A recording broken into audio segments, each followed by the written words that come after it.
Hey everyone, Meesha at Redtree here.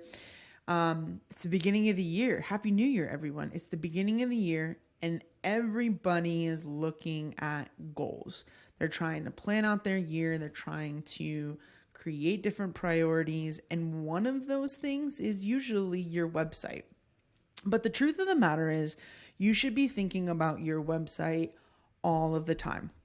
How is your website representing your brand? How is it talking to your users? How is it helping your overall sales?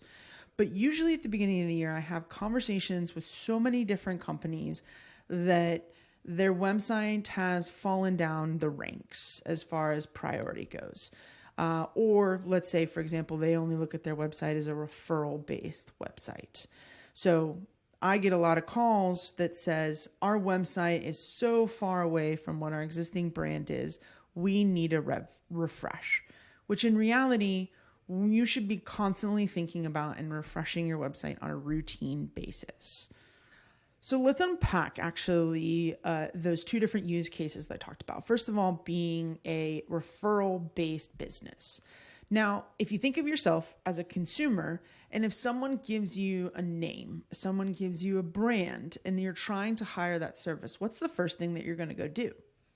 You're going to go check out their website. Who have they worked with? What have they done? Validate that, the brand is still around, right? Or staying on top of their game.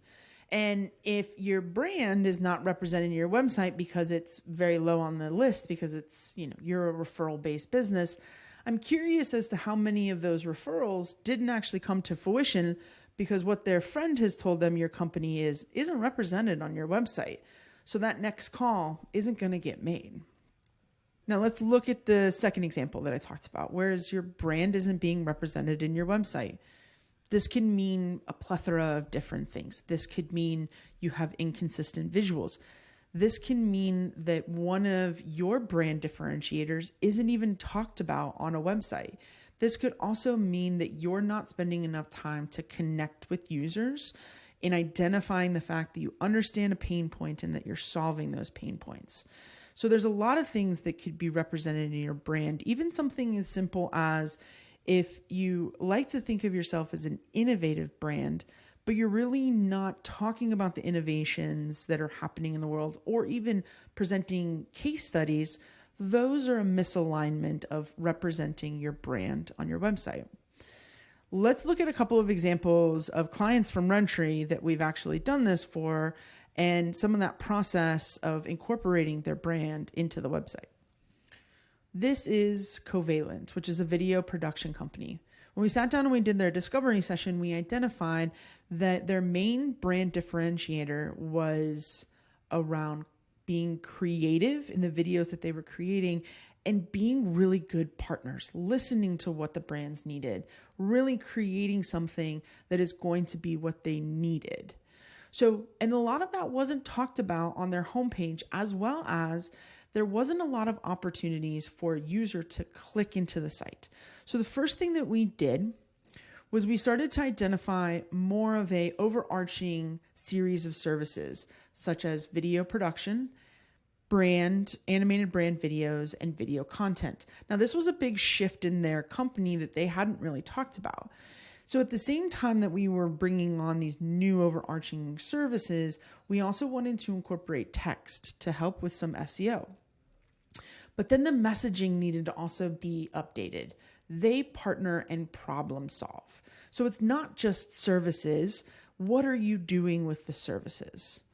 And then the next portion down is, how do we get them to see more of our services? How do we get them into the site?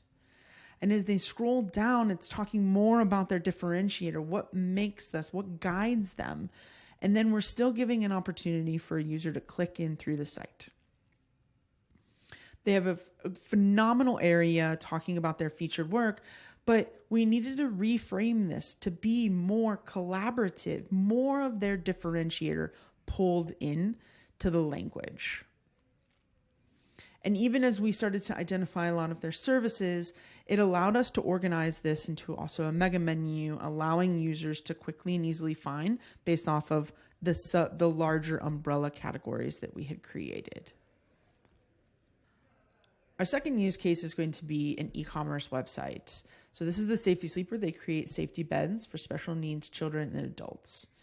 Now, their main differentiator is that they know and understand the pain points of the caregivers, of the parents, of the people that loved ones, for the people that need their bed. So our main focus was to actually try to figure out, how do we present to a user the difference between each one of the models and the options for customizations. So this looks like a traditional e-commerce setup, but over here we have customization options, and making it as intuitive and easy as possible to understand what each one of these access points is helps to create a good user experience for the individual user that needs to understand, do I need a waterproof coverlet? Here's a quick description. Here's maybe the size. Here's an overall understanding and a visual. So inside mesh pocket, how do we see that visual themselves? Allowing the user to sort of quickly understand what size it is they need, pick out a color, and then be able to customize the product that they actually need for their loved one. So the lesson and the long and the short is, don't put your website at the bottom of your priority list. It should be at the top, because it could probably help with some of the things that you also have at the top of your list. I could talk about this stuff all day, every day. So if you want to talk a little bit more, just let me know. I'd love to chat. Bye, everyone.